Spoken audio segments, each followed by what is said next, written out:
महकमा school education का नए साल से यकसा निज़ाम तालीम लाने का फैसला। पहली ता पंजम तालीम उर्दू मीडियम में दी जाएगी।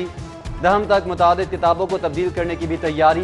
पंजाब टीचर्स यूनियन की जानिब से निसाब तब्दील करने की मुखालिफत। हुकूमत को तालीमी मेयार बेहतर बनाने के लिए इक़दामात का मशवरा दे दिया।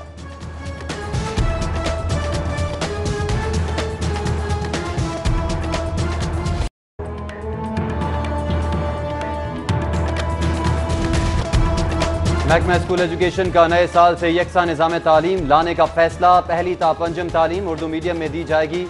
दहम तक मुतादिद किताबों को तब्दील करने की भी तैयारी। पंजाब टीचर्स यूनियन की जानिब से निसाब तब्दील करने की मुखालिफत। हुकूमत को तालीमी मेयार बेहतर बनाने के लिए इक़दामात का मशवरा दे दिया।